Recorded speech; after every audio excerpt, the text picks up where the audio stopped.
Imagine a man who never wrote a single line, but changed the course of all Western philosophy. A man who claimed that I know nothing, and that is why he considered himself wiser than everyone else. He walked the streets of Athens, asked uncomfortable questions to politicians and nobles, and publicly humiliated the wise men in front of their students. But was he a true seeker of truth, or just a manipulative political strategist of the ancient times?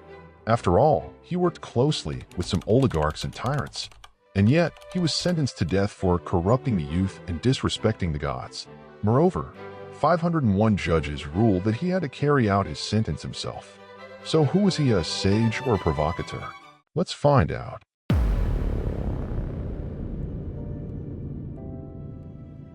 Chapter 1. The main reasons why people still remember Socrates. Every historical figure that has come down to us through the ages, and in the case of Socrates, through millennia, has become famous through a combination of personal qualities and achievements, external circumstances, and luck. His social background, connections, and historical twists and turns paved the way for Socrates to rise from a poor youth to become the public watcher of Athens, while the crucial role of his students and the cultural chains of knowledge transmission, Plato's Academy, Arabic translations, the European Enlightenment, allowed him to preserve and renew his teachings.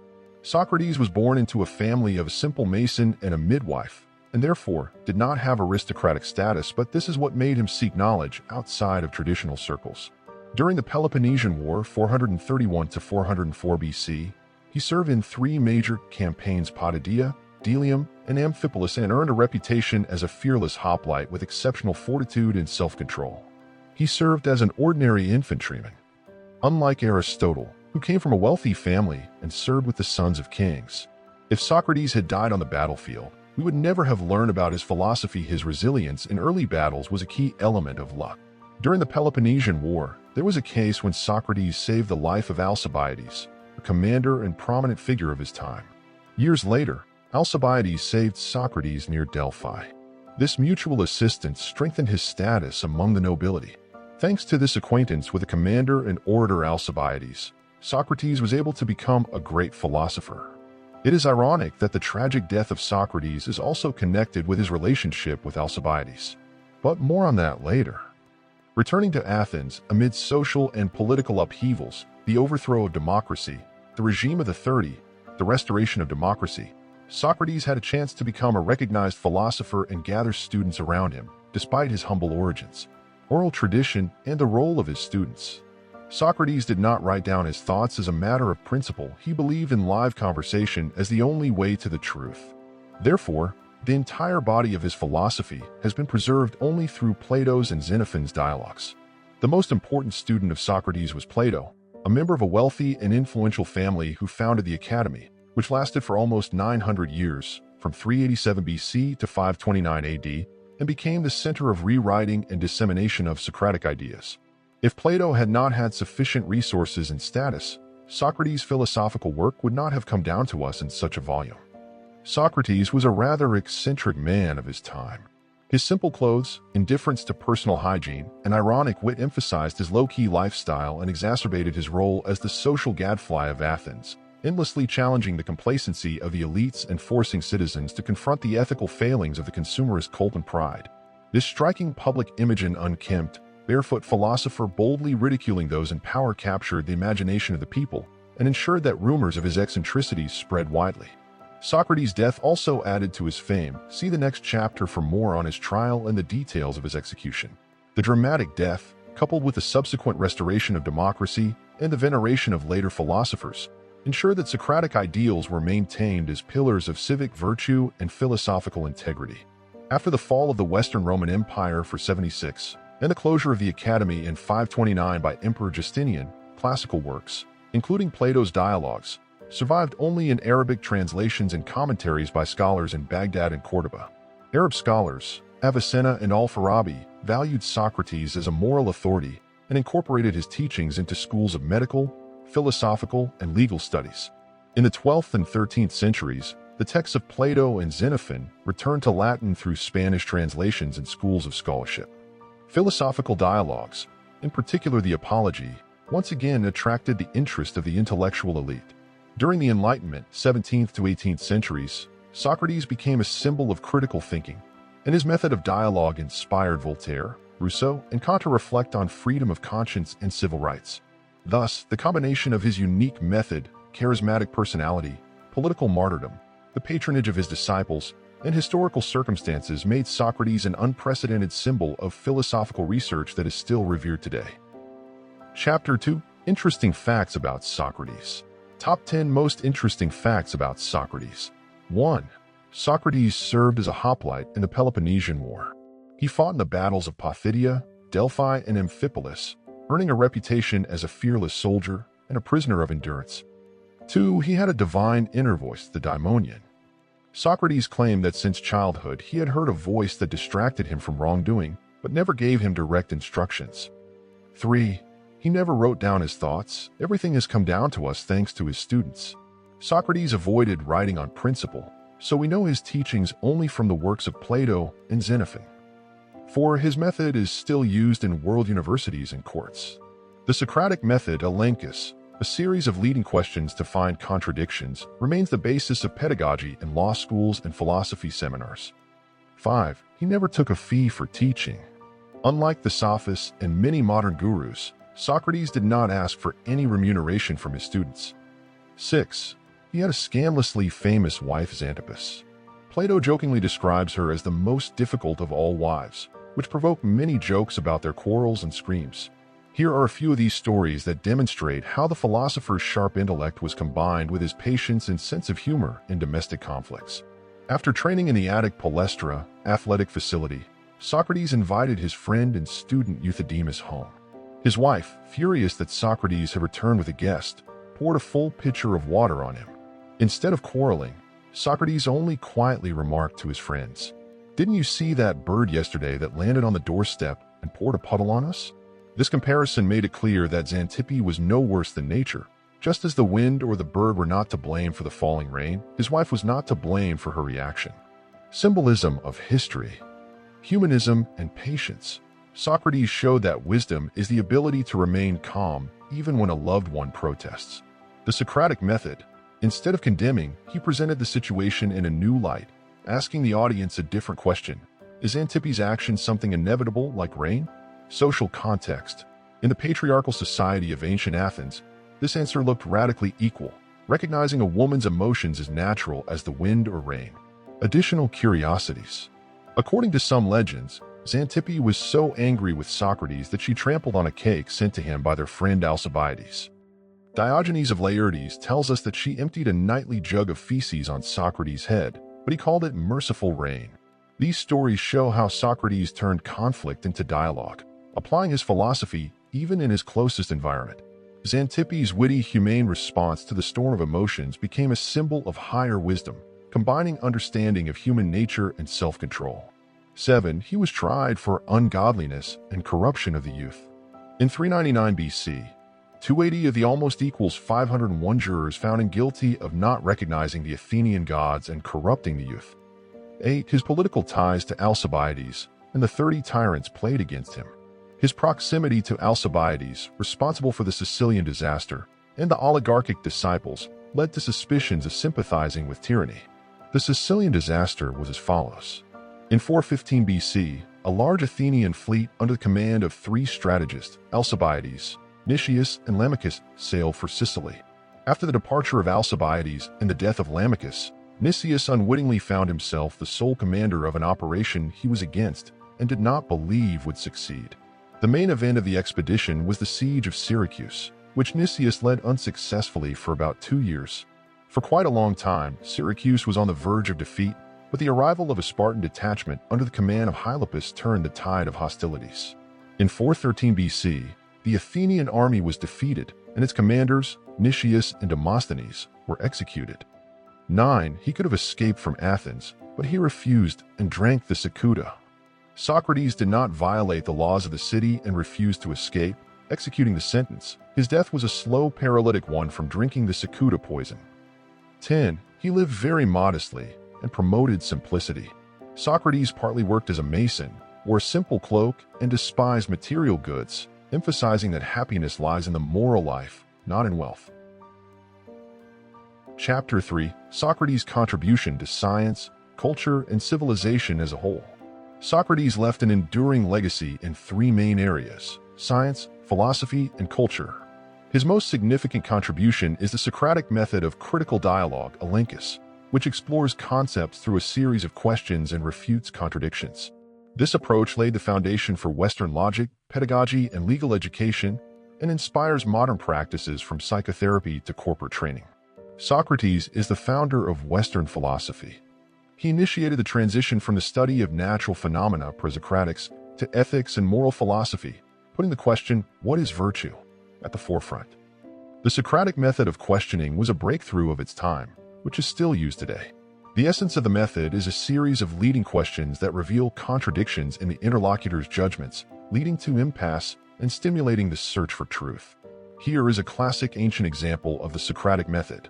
In Plato's Apology, Socrates conducts a sequential cross-examination of the wise men who claim to be sages, asking simple but penetrating questions that reveal their unconscious ignorance. The very first subject of the study is a politician. Socrates finds out that he considers himself wise, although he cannot clearly explain what exactly his wisdom is.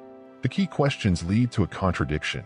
If a politician does not know the essence of the matter, how could he consider himself an expert? Socrates demonstrates that the only one who does not boast of knowledge is himself, because he is aware of his own limitations, so in this sense he is indeed wiser than others. The dialogue with a politician was as follows. Socrates, do you consider yourself wise?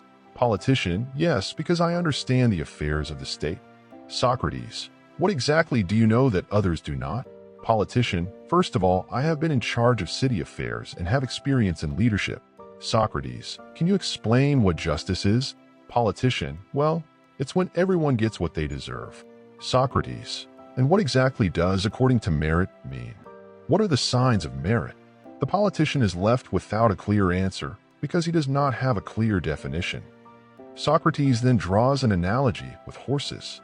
Socrates, if horse trainers did not understand how to care for and train horses, would they not make horses worse instead of better? The politician is forced to admit that only real trainers know how to care for animals, and the rest of them act harmfully unconsciously. In his ignorance, he does more harm than good to society. By serving the people, he benefits himself. A politician feels humiliated because his self-esteem has been proven wrong. Another famous reasoning of Socrates, I know that I know nothing, is, according to Socrates himself, the only statement that has been tested. Application of the Socratic method today. Modern pedagogy and jurisprudence. U.S. law schools use the Socratic method in seminars, asking students questions instead of lectures to develop argumentation and critical thinking skills. Universities and schools are introducing dialectical discussions to deepen learning and encourage students to participate actively. Psychotherapy and coaching. Cognitive behavioral therapy, CBT, uses Socratic interrogation to identify automatic thoughts and check their appropriateness, helping patients resolve internal conflicts. Career and business coaching uses a series of questions to help the client come to a decision instead of receiving ready-made advice. Modern Socratic questions on banal everyday examples. In the context of fake news on social media, the Socratic method can be applied as follows. 1. Ask the question, where did you see this news for the first time? 2.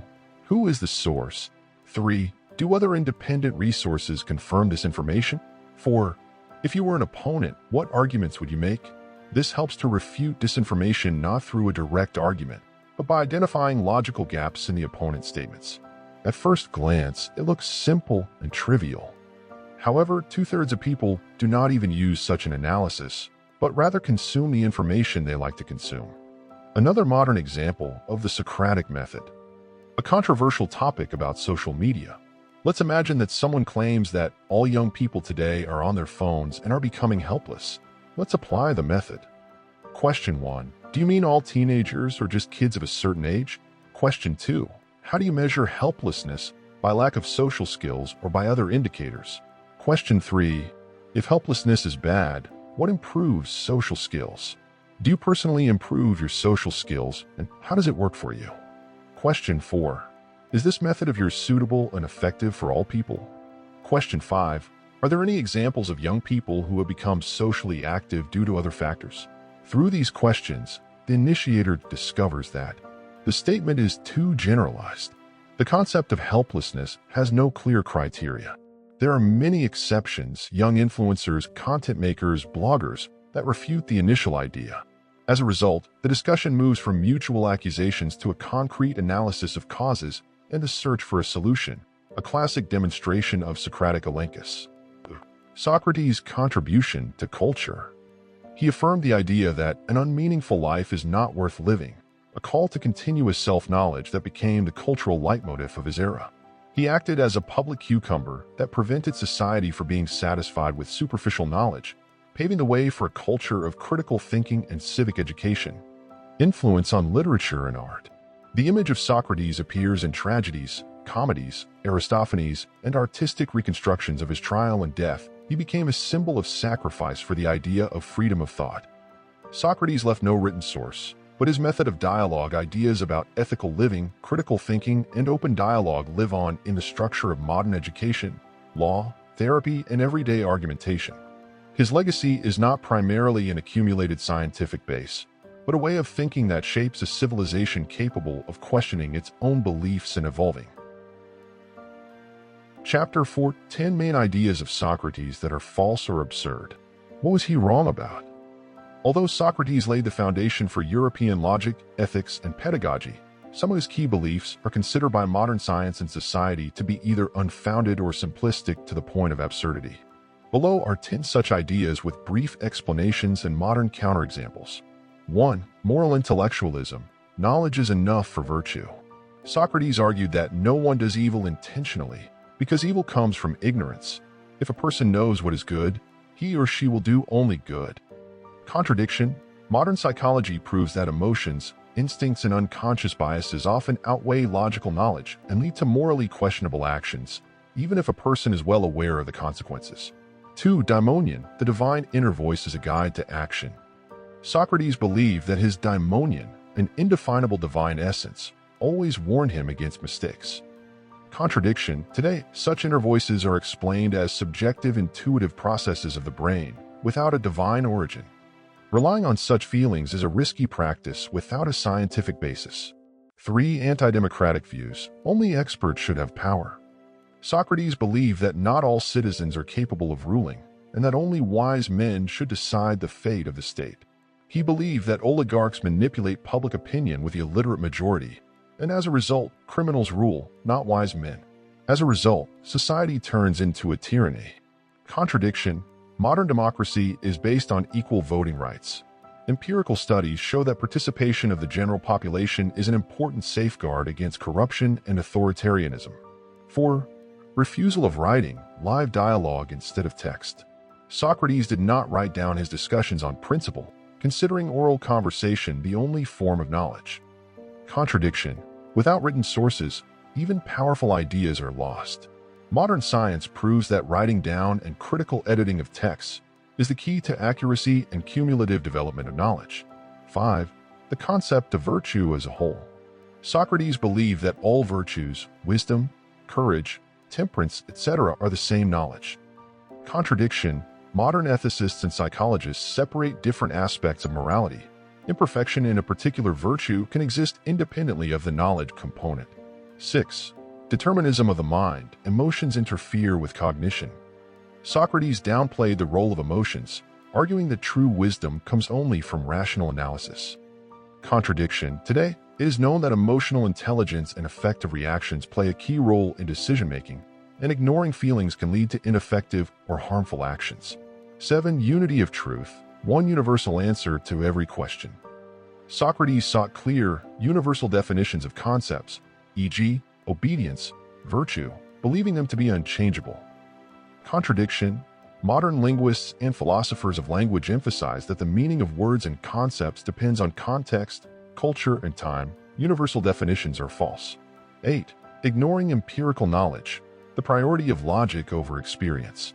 Socrates' discussions rarely included observations of nature or experimentation, because science was just being formed in his time. Socrates had a student, Plato, and Plato had a student, Aristotle. And only he described and began to use the method of observation as a clearly defined method of scientific research and cognition. Contradiction. The modern scientific method requires hypotheses, observations, and experiments. A purely logical approach to the knowledge of nature is considered insufficient. 9. The absurdity of the question of the charity of the gods. In the dialogue Euthyphro, Socrates poses the dilemma: do the gods love obedience because it is good, or is it good because the gods love it, and calls the option because the gods love it completely arbitrary.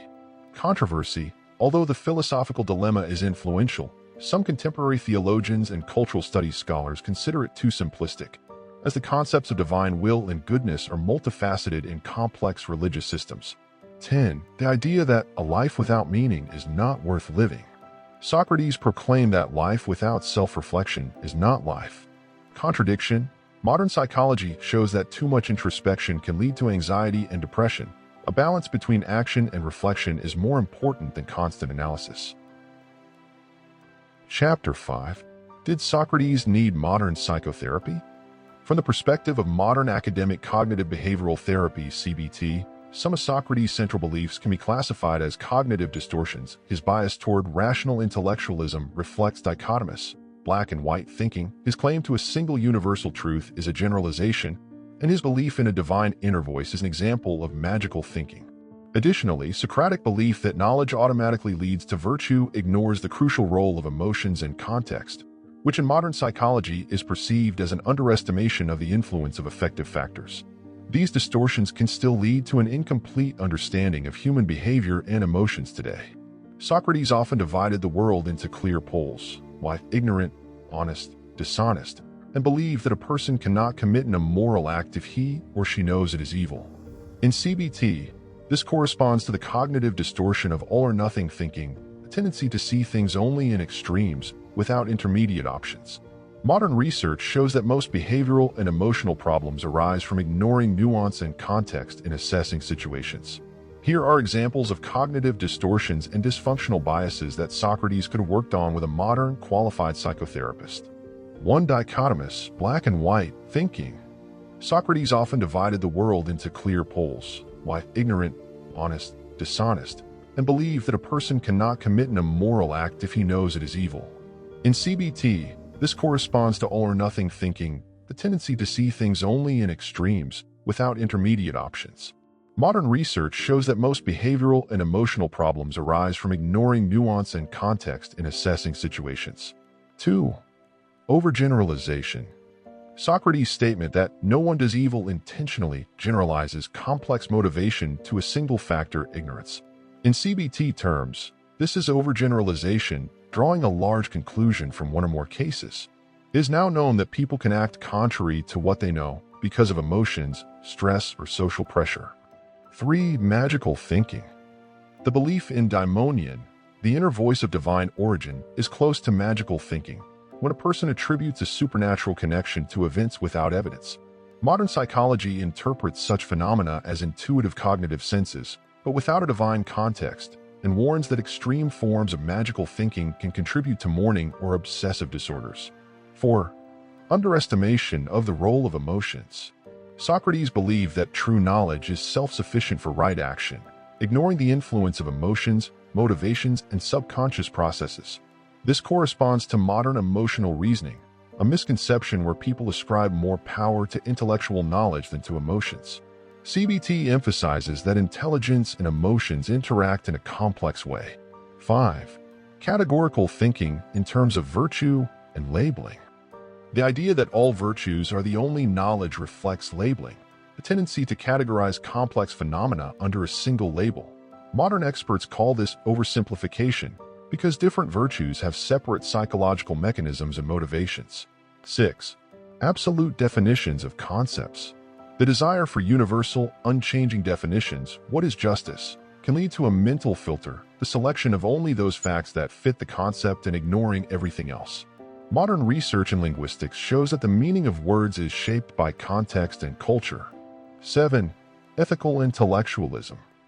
The thesis that knowledge automatically leads to virtue ignores moral licensing, a phenomenon where people with incompetent knowledge allow themselves to commit immoral acts by referring to past good deeds. Modern psychologists point out that knowledge is not always transformed into behavior due to the complexity of the motivational sphere. 8. Skepticism of writing.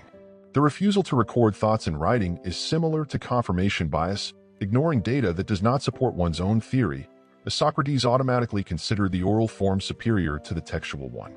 Modern scholars emphasize that documentation is critical to verifying facts and preventing distortions. 9. Political bias.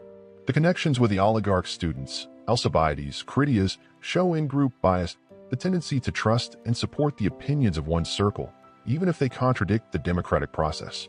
Modern political psychology believes that such bias can lead to corruption and extremism.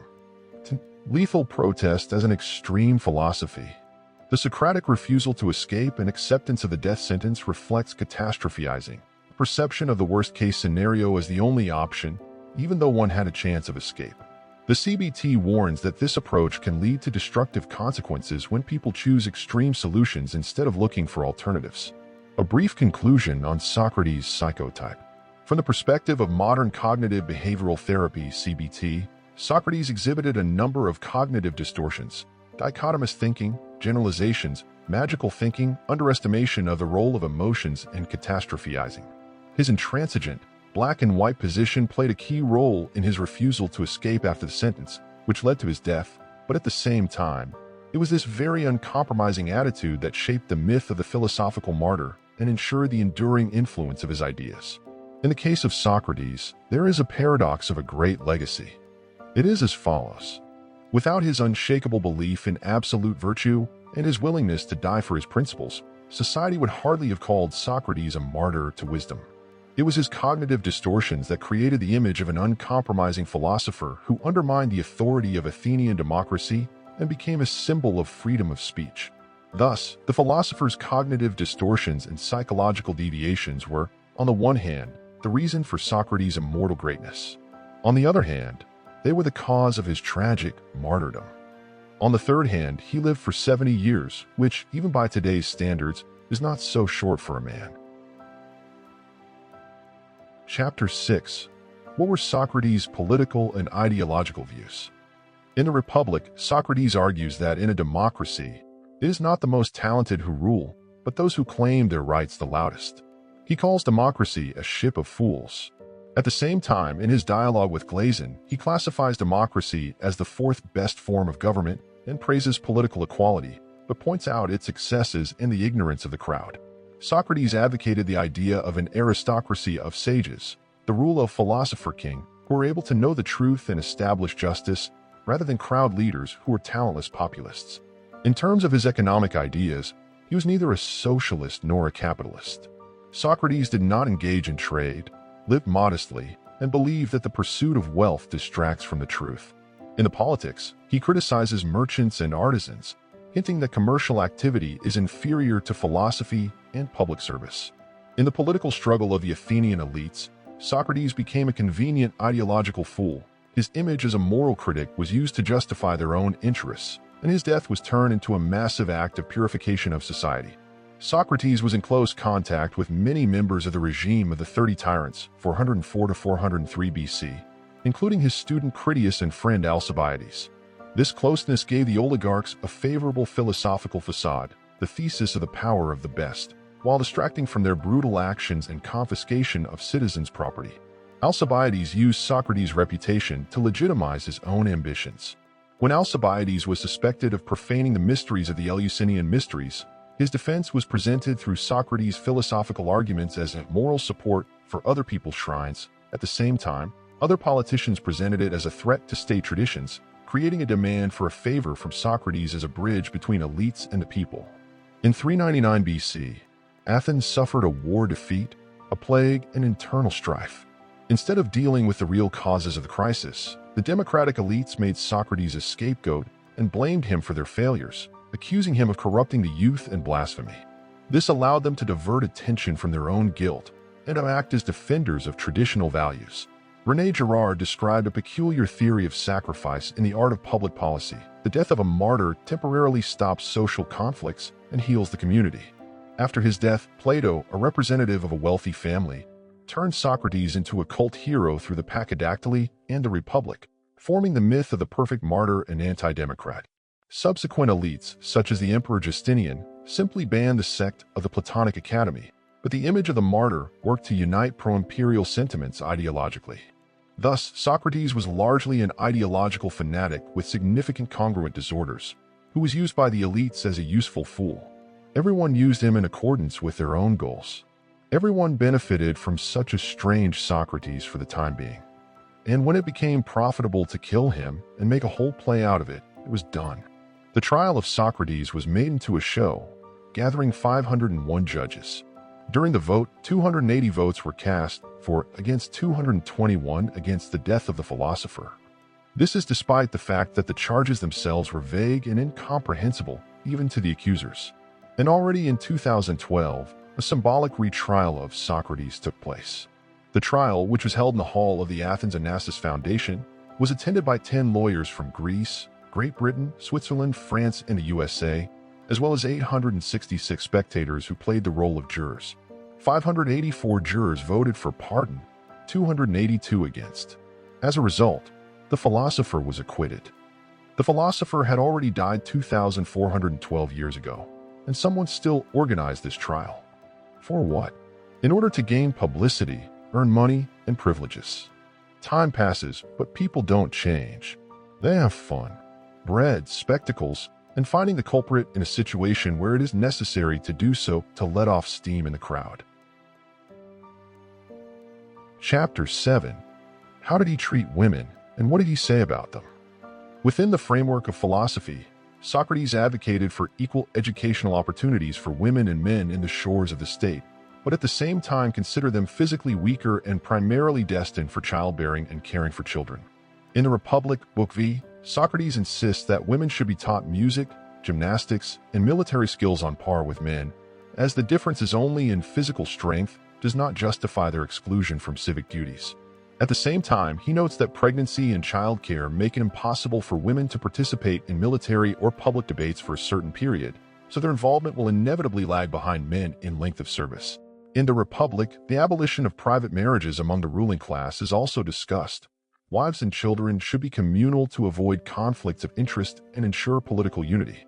Thus, Socrates de facto renounces the traditional roles of mother and wife for the sake of the collective good. At the same time, in Economicus, Xenophon through Socrates reveals the traditional idea of household management. The wife is the Maya, midwife, who takes care of raising the children and managing the household, while the husband is the external protector and administrator. This text contrasts with the radical civic role of women in the work, the Republic. Would modern feminists cancel Socrates? A debatable question. They would approve of his opinion on equal educational opportunities.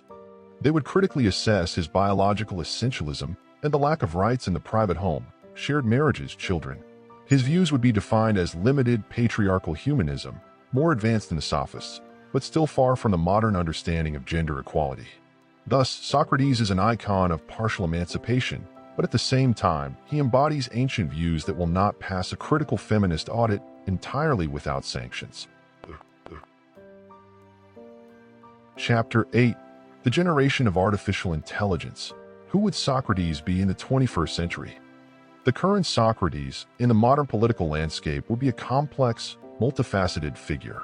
In terms of political sympathies, he would most likely stand on the position of classical republicanism, a combination of active citizenship with expert governance, and in the USA, his vote would probably go to candidates who proclaim institutionalism and the rule of law. Among the candidates, he would lean towards those who defend the right to civil disobedience against unjust laws. In the context of recent years' manifestations of civil disobedience in the US, such as the BLM protests and the Capitol storming, his evaluations would be as follows. The storming of the Capitol, January 6, 2021, he would perceive as a violent disruption of order and constitutional process with the aim of overturning the elections. Regarding the Black Lives Matter protests, he would support peaceful demonstrations against police violence and racial injustice. At the same time, condemning those episodes in which physical force was used and the property of innocent people was destroyed. Socrates valued the renewal of public space and education, so he would support a social state that finances universities and basic healthcare, closer to the European social democratic model. He would support same-sex marriages, since virtue is the main thing, not gender. He would also support programs that promote family welfare. Economic position. Socrates would shun excessive market capitalism and the cult of consumption, supporting social programs that expand education and healthcare in the spirit of classical republicanism, which advocates for the common good. If we were to rate the candidate's support from 0 to 100 in the Trump versus Biden matchup, Socrates would have the following ratings and views. He would consider Donald Trump excessively populist and condemn him for the aggressive America First rhetoric, minimal regulations, and harsh immigration policy. Socrates would support Trump with 40 out of 100 points. He would support Joe Biden for his moderate social programs, strengthening of alliances, and protection of democratic institutions. Biden's policies are closer to Socrates' ideas of balance. Socrates would support Biden with 70 out of 100 points. AI generation of his media popularity in the modern world. Socrates wouldn't focus on promoting his content or following trends or likes. He would simply express his philosophy, and his fans would more likely spread his writings. Most likely would have 500,000 to 1 million subscribers on a philosophical YouTube channel. Net worth. In a hypothetical modern equivalent of earnings from lectures, courses, and online Patreon, it could be $100,000, $500,000 per year, but without significant capital from investments or business, because Socrates avoided commerce. Socrates in modern times would be a skeptical citizen who would vote for candidates that combine civic virtue with institutional stability. He would neither be a pure socialist nor a radical capitalist, but rather an advocate of social capitalism with elements of the common good. In his personal life, he would stand for equality and partnership, and in public life for educated, responsible citizenship. This is the kind of man Socrates was. In some ways a simpleton, and in others a genius of thought. In some matters, he collaborated with oligarchs and tyrants, while in others, he sharply condemned wastefulness and the cult of consumption. On one hand, he never bent and strictly adhered to his own beliefs. He even accepted his own death rather than compromise his ideals. On the other hand, throughout his life, he was used for selfish purposes by those he opposed. What do you think about this? Who else should we feature in the show? Write in the comments. Don't forget to subscribe and like. See you next time.